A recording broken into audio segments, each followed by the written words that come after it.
The letters came home in bundles. Journals filled with cramped handwriting. After-action reports typed on portable machines in steaming command tents. And what they said about the enemy was consistent. Disturbing. Unforgettable. The U.S. Army called them a formidable foe. This wasn't propaganda. This wasn't exaggeration for the folks back home. This was the cold assessment of professional soldiers who'd fought across islands whose names most Americans couldn't pronounce. Men who'd seen combat in jungles so thick you couldn't see 10 feet ahead. Who'd learned the hard way that underestimating the Japanese soldier was a fatal mistake. The Pacific War wasn't like Europe. Different terrain. Different tactics. And a very different enemy. When Army units first deployed to the Pacific Theater, many carried assumptions. Some had heard stories. Others relied on pre-war intelligence that painted the Japanese military as inferior. Poorly equipped. Technologically backward. Led by officers who valued ritual over reality. Those assumptions died quickly. The first encounters shattered expectations. Japanese soldiers fought with a ferocity that shocked American troops. They didn't retreat when doctrine said they should. They didn't surrender when surrounded. They held positions that any Western military would have abandoned as indefensible. An Army lieutenant in the Philippines wrote in his journal after his first engagement. His words were matter-of-fact. Clinical. But you could read the surprise between the lines. He described how Japanese soldiers continued firing even after receiving wounds that should have incapacitated them. How they attacked at night with precision and coordination that suggested extensive training. How they used terrain in ways American forces hadn't anticipated. The shock wasn't just about their willingness to die. It was about their tactical sophistication. Japanese soldiers were masters of camouflage. Army reports repeatedly mentioned this. A patrol would walk past a position 3 times without detecting it. Then suddenly fire would erupt from what looked like natural vegetation. The Japanese could remain motionless for hours. Days, even. Waiting for the perfect moment. They were patient in ways that unnerved American troops. Island campaigns revealed the depth of Japanese defensive preparation. When Army forces landed on fortified islands, they discovered networks of tunnels and bunkers that turned each position into a fortress. The Japanese had studied the terrain obsessively. Every cave. Every ridge. Every depression that could hide a machine gun nest. Guadalcanal taught early lessons. Army soldiers who reinforced the Marines found an enemy that refused to accept defeat. Japanese troops would attack American positions repeatedly, even when losses were catastrophic. They came in waves. Sometimes in organized assaults. Sometimes in small infiltration teams that caused chaos in rear areas. The jungle became their ally. In New Guinea, Army troops learned what jungle warfare really meant. The Japanese moved through terrain that Americans found nearly impassable. They carried lighter loads. Ate less. Required fewer supplies. This gave them mobility that confounded American commanders. An Army sergeant described it in a letter home. He said fighting the Japanese in the jungle was like fighting ghosts. You'd hear them. Sometimes see movement. But engaging them was different from any combat he'd trained for. They'd hit fast and disappear. Set ambushes with devastating effectiveness. Use the jungle sounds to mask their movements. The Japanese understood something fundamental. In the jungle, the side that mastered the terrain won. Army intelligence officers compiled detailed reports on Japanese tactics. These documents reveal a grudging respect. The Japanese were described as innovative. Adaptive. Willing to try unconventional approaches that violated Western military doctrine but proved effective in Pacific conditions. They excelled at night operations. American forces generally avoided major movements after dark. The Japanese embraced it. They owned the night. Their troops could navigate in darkness with minimal light. They coordinated attacks using subtle signals that American sentries couldn't detect. This forced Army units to change their defensive procedures. Perimeters had to be tighter. Security more intense. Sleep became a luxury because the Japanese exploited any lapse in vigilance. Booby traps were another specialty. Japanese soldiers set traps with diabolical creativity. They studied American behavior patterns and designed traps accordingly. A seemingly abandoned position would be wired with explosives. A dead soldier's body might conceal a grenade. Trails that looked safe were often death traps. Army combat engineers developed immense respect for Japanese trap-making skills. Disarming them required extreme caution because the Japanese anticipated countermeasures. They'd set secondary traps designed to kill whoever tried to disarm the primary device. The fanaticism was real. This wasn't American propaganda. Army soldiers witnessed it repeatedly. Japanese troops would charge machine gun positions knowing they'd die. They'd hold positions until literally every defender was dead. Surrender was so rare that many Army units went months without taking prisoners. But calling it simple fanaticism missed something important. These weren't mindless charges. Japanese attacks, even suicidal ones, usually had tactical objectives. They'd sacrifice a squad to pin down American forces while another unit maneuvered. They'd launch attacks they knew would fail to gather intelligence on American defensive positions. There was method in what looked like madness. Army officers noted that Japanese soldiers were highly disciplined. Their camps were organized. Their equipment maintained. Even under extreme conditions, they followed protocols.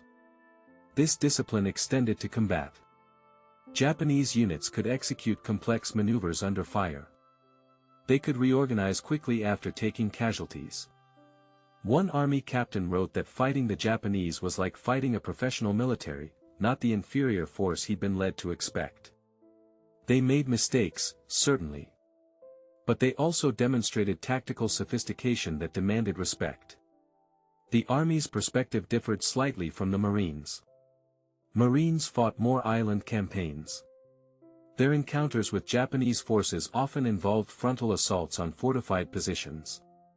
The ferocity of Japanese defense in these battles created intense animosity.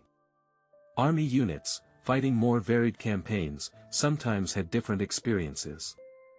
In Burma and China, Army forces saw Japanese logistics breaking down. Saw units that were starving and undersupplied. This created a more nuanced picture.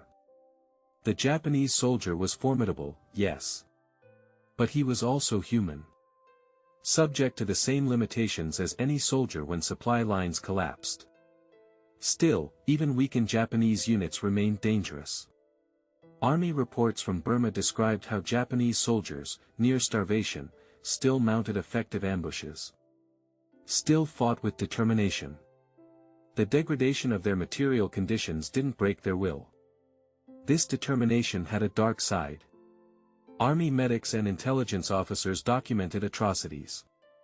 Treatment of prisoners that violated every convention. Brutality toward civilians. Actions that hardened American attitudes and eliminated whatever sympathy might have existed. The war became increasingly bitter. Army soldiers stopped seeing the Japanese as simply another enemy. The combination of their fighting effectiveness and their treatment of prisoners created a unique hatred. This wasn't the professional respect that sometimes developed between Allied and German forces in Europe. This was something colder. Yet the respect for their combat abilities remained. Army training manuals incorporated lessons learned from fighting the Japanese. Sections on camouflage. Night operations. Jungle warfare. These manuals treated the Japanese as a capable enemy whose methods deserved study. Individual Army soldiers expressed this complexity in their writings. They hated the Japanese. Feared them. But also acknowledged their effectiveness. A rifleman could curse the enemy while simultaneously admiring their fieldcraft. An officer could despise their fanaticism while recognizing the tactical advantages it provided. The terrain obsession was particularly notable. Japanese forces prepared positions with extraordinary thoroughness. When army units captured Japanese defensive works, they found evidence of meticulous planning. Fields of fire carefully calculated. Interlocking positions that provided mutual support.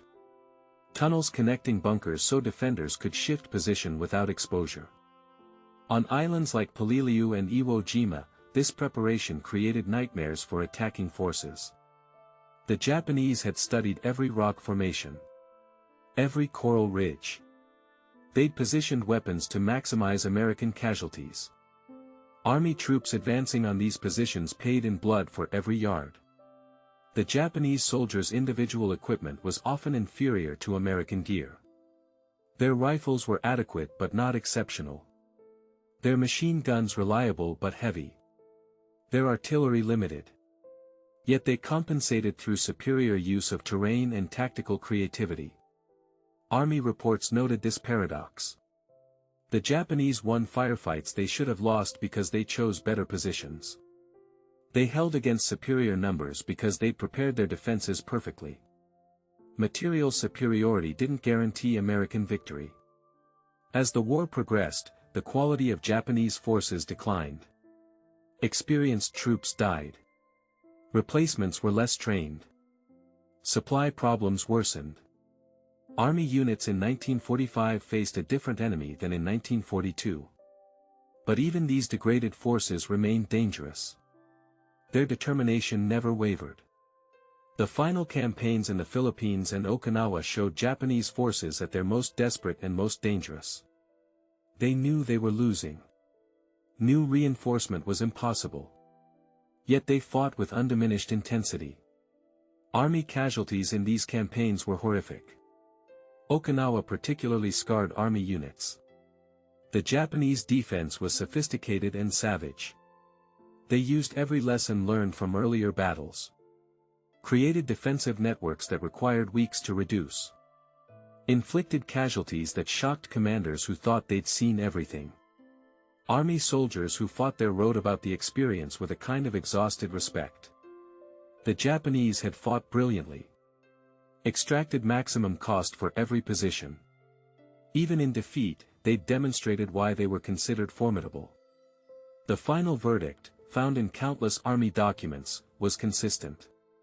Japanese soldiers were bold, resourceful, and deadly. They fought with a determination that American forces found difficult to comprehend. They mastered terrain in ways that gave them advantages despite material inferiority.